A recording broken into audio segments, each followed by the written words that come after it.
Hi, ഞാൻ doctor പ്രിയ, Q1 health കെയറിലെ homeopathic ഫിസിഷ്യനാണ്. നമ്മൾ ജനിച്ച് വീഴുമ്പോൾ തൊട്ട് പല ഘട്ടത്തിലൂടെയാണ് കടന്നു പോകുന്നത്. ബാല്യം, കൗമാരം, യൗവനം, വാർദ്ധക്യം. ഒരു 50 വയസ്സിന് ശേഷം ഒരു റിട്ടയർമെൻറ്റ് ലൈഫൊക്കെ ആകുമ്പോഴേക്കുമാണ് നമ്മൾ വാർദ്ധക്യത്തിലൂടെ കിടക്കുന്നത്. പുരുഷന്മാരെ അപേക്ഷിച്ച് സ്ത്രീകൾക്ക് വാർദ്ധക്യത്തിൽ ഒരുപാട് ചേഞ്ചസ് ഉണ്ടാകുന്നുണ്ട്. ഹോർമോണൽ ചേഞ്ച് ഉണ്ട്, മെൻ്റൽ ചേഞ്ച് ഉണ്ട്, അതുപോലെ ഫിസിക്കൽ ചേഞ്ചസ് ഒക്കെ ഉണ്ടാകുന്ന ഒരു സമയമാണ്. ഇന്ന് നമുക്ക് സ്ത്രീകൾക്ക് 50 വയസ്സിന് ശേഷം അവരുടെ ആരോഗ്യം നിലനിർത്താൻ വേണ്ടി എന്തൊക്കെ ചെയ്യണമെന്ന് നോക്കാം.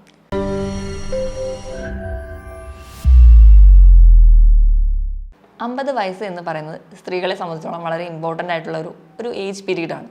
കാരണം റെഗുലറായി വന്നുകൊണ്ടിരുന്ന പീരീഡ്സ് ആ ഒരു ടൈം ആകുമ്പോഴത്തേക്കും ചിലപ്പോൾ 2-3 മാസത്തേക്ക് വരാതെ ചിലപ്പോൾ വരും, ചിലപ്പോൾ 1 വർഷം വരാതിരുന്നിട്ട് ചിലർക്ക് പിന്നെ വരുന്നത് കാണാം.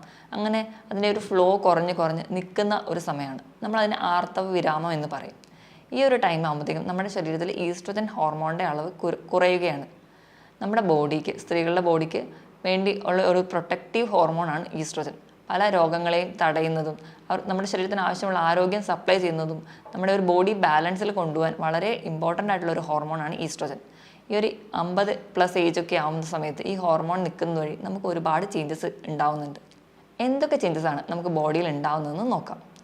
50 വയസ്സ് കഴിഞ്ഞ സ്ത്രീകളൊക്കെ ക്ലിനിക്കിൽ വരുമ്പോൾ പറയാറുണ്ട് ഉറക്കമില്ലായ്മ, കിടന്നു കഴിഞ്ഞാൽ അങ്ങോട്ടും ഇങ്ങോട്ടും തിരിയുക, അത് നമുക്കൊരു ഡീപ്പ് സ്ലീപ്പ് അവർക്ക് കിട്ടുന്നില്ല, അതൊരു വലിയ പ്രശ്നമായിട്ട് പറയുന്നുണ്ട്.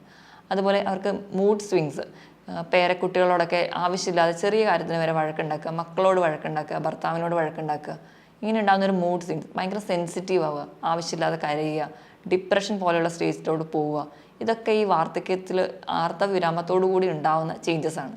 ഇങ്ങനെയുള്ള മെൻ്റൽ ചേഞ്ചസിനോടൊപ്പം തന്നെ ഫിസിക്കലി അവർക്ക് ഒരുപാട് അസുഖങ്ങൾ ഉണ്ടാവുന്നുണ്ട്. അത് ഏതൊക്കെയാണെന്ന് നമുക്ക് നോക്കാം. കോമൺ ആയി കാണുന്ന കണ്ടീഷൻസാണ് BP, കൊളസ്ട്രോൾ, ഡയബറ്റിസ് തുടങ്ങിയ അസുഖങ്ങളൊക്കെ ഈ ഒരു ടൈമിലാണ് പലർക്കും സ്റ്റാർട്ട് ചെയ്യുന്നത്.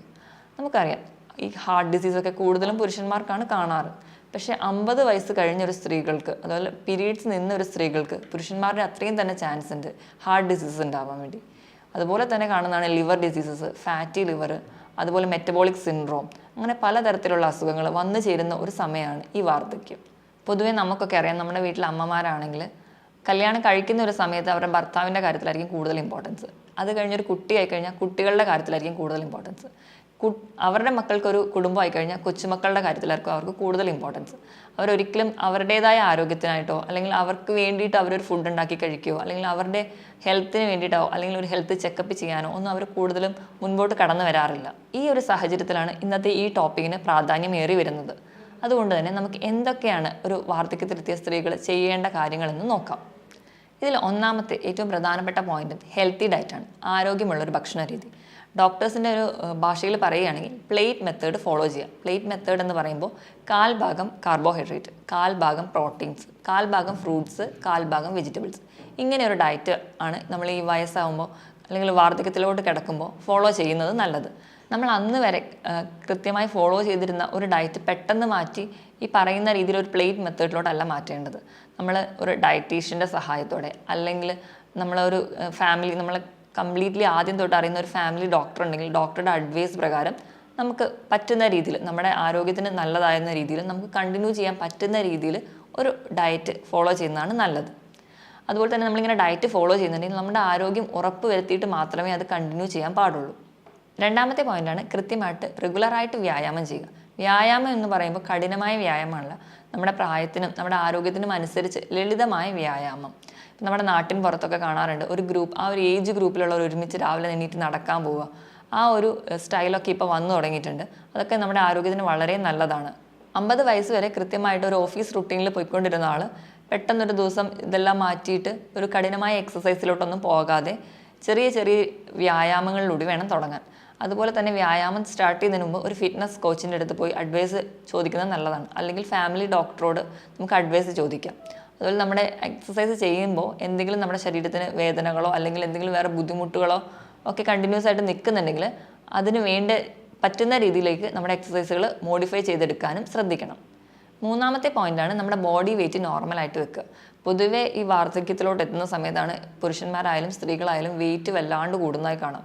അങ്ങനെ വെയിറ്റ് കൂടുന്ന വഴി അവർക്ക് സന്ധിവേദനകളും അതുപോലെ മറ്റ് കംപ്ലയിൻസും കൂടുന്നതാകുന്നു. അതുപോലെ കൊളസ്ട്രോളിൻ്റെ ലെവലും ഒക്കെ കൂടുന്നതായിട്ട് നമുക്ക് കാണാം. അപ്പോൾ എപ്പോഴും ഒരു ഹെൽത്തി ബോഡി വെയിറ്റ് മെയിൻറ്റെയിൻ ചെയ്യാൻ വേണ്ടി ശ്രദ്ധിക്കുക.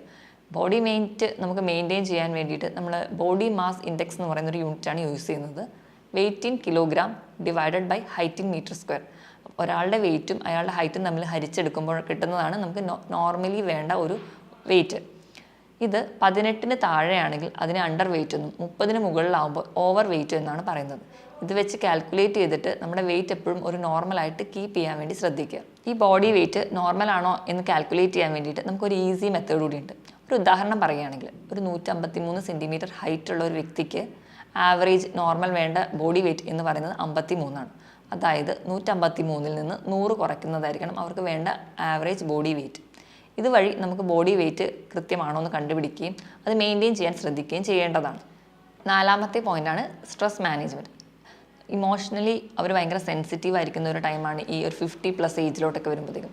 ആ ഈസ്ട്രോജൻ ഹോർമോണിൻ്റെ ചേഞ്ചസ് കൊണ്ടും അതുവരെ ഉണ്ടായിരുന്ന പീരീഡ്സ് നിൽക്കുന്നതിൻ്റെ ചേഞ്ചസും അല്ലെങ്കിൽ അവർക്ക് ഏജ്ഡായി ഇനി അവർക്കൊന്നും ചെയ്യാൻ പറ്റില്ല എന്നുള്ളൊരു തോട്ടൊക്കെ ഉള്ളതുകൊണ്ടാണ് അവർക്ക് ഇമോഷണലി ഭയങ്കര സെൻസിറ്റീവ്നെസ് കൂടുന്നത്. ഇങ്ങനെയുള്ള ഒരു സ്റ്റേജൊക്കെ കാണിക്കുമ്പം അവരെ കൂടുതലും അവരോട് വഴക്ക് പറയാതെ അല്ലെങ്കിൽ അവർ കൂടുതലും അവരോട് ദേഷ്യപ്പെടാതെ അവരെ കൂടെ ചേർത്ത് നിർത്താൻ വേണ്ടി നമ്മൾ വീട്ടിലുള്ള ബാക്കി അംഗങ്ങൾ ശ്രദ്ധിക്കണം. പൊതുവെ ഇന്നെല്ലാം ന്യൂക്ലിയർ ഫാമിലി ആയതുകൊണ്ട് ഈ പ്രായം ചെന്ന ഇവർക്ക് കൊച്ചുമക്കളെ ചിലപ്പോൾ ഒന്നും കാണാനോ കളിപ്പിക്കാനോ ഒന്നും കിട്ടുന്നുണ്ടാവില്ല. അപ്പം നമ്മൾ കൂടുതലും ഫാമിലിയുടെ കൂടെ ഒരു ജോയിൻറ്റ് ഫാമിലിയൊക്കെ ആയിട്ട് നിൽക്കുകയാണെങ്കിൽ അവർക്ക് ഒരുപാട് ഈ സ്ട്രെസ്സിലൊക്കെ ഉണ്ടാകുന്ന വേരിയേഷൻസ് ഒക്കെ കുറയ്ക്കാൻ പറ്റും. അവർ കുറച്ചും കൂടി സന്തോഷത്തോടെയും കുറച്ചുകൂടെ ഹാപ്പി ആയിട്ടിരിക്കാനും ഒക്കെ അവരെ സഹായിക്കും. 5ാമത്തെയും അവസാനത്തെയും പോയിൻ്റാണ് ഹെൽത്ത് ചെക്കപ്പ്. നമുക്കറിയാം ഈ ഒരു ഏജ് ആകുമ്പോഴത്തേക്കും പുരുഷന്മാരായാലും സ്ത്രീകളായാലും ഒരുപാട് അസുഖങ്ങൾ കടന്നു വരുന്നൊരു സമയമാണ്. BP, കൊളസ്ട്രോൾ, ഷുഗർ അങ്ങനെ എല്ലാം കടന്നു വരുന്നൊരു സമയമാണ്. അപ്പം ഇങ്ങനെയുണ്ടെങ്കിൽ നമ്മൾ കൃത്യമായിട്ട് അവർക്കൊരു റുട്ടീനായിട്ട് കൃത്യമായി ഒരു റെഗുലർ ചെക്കപ്പ് നടത്തുക. അതുവഴി നമുക്ക് നമ്മുടെ ഡിസീസിനെയൊക്കെ സ്ക്രൂട്ടനൈസ് ചെയ്ത് കളയാൻ പറ്റും. BP ഒക്കെ ഉള്ളവരാണെങ്കിൽ കൃത്യമായിട്ട് BP മോണിറ്റർ ചെയ്യുക. ഷുഗറൊക്കെ ഉള്ളവരാണെങ്കിൽ FBS-ഉം PPBS-ഉം RBS ഒക്കെ കൃത്യമായിട്ട് ചെക്ക് ചെയ്യുക. അതുപോലെ തന്നെ 3 മാസം കൂടുമ്പോൾ HbA1c ചെക്ക് ചെയ്യുക. അതൊരു 6ന് മുകളിലോട്ടൊക്കെ ആകുമ്പോൾ തന്നെ ഒരു ഡോക്ടറുടെ അഡ്വൈസ് നേടുക. അതുപോലെ തൈറോയ്ഡൊക്കെ ഉള്ളവരാണെങ്കിൽ T3-യും T4-ഉം TSH ഒക്കെ വെവ്വേറെ തന്നെ കാണുക. ലിപ്പിഡ് പ്രൊഫൈൽ നോക്കുക. അപ്പം നല്ല കൊളസ്ട്രോൾ ആണോ ചീത്ത കൊളസ്ട്രോൾ ആണോ കൂടി നിൽക്കുന്നതെന്നൊക്കെ നമുക്ക് അറിയാൻ പറ്റും. ഇപ്പോൾ ഒരു എംപ്റ്റി സ്റ്റൊമക്കിൽ തന്നെ ലിപ്പിഡ് പ്രൊഫൈൽ ചെയ്യാൻ ശ്രദ്ധിക്കുക. ഇനി വയറ് ചാടുകയോ അല്ലെങ്കിൽ മറ്റെന്തെങ്കിലും ബ്ലീഡിങ് ആയിട്ട് കാണിക്കുകയോ അല്ലെങ്കിൽ എന്തെങ്കിലും ഗ്രോത്ത് ഉള്ള ഡൗട്ടൊക്കെ ഉണ്ടെങ്കിൽ വേണ്ട രീതിയിൽ സ്കാൻ ചെയ്യുക. അപ്പോഴും നമ്മൾ കൃത്യമായിട്ടൊരു ഡോക്ടറെ കൺസൾട്ട് ചെയ്യുക.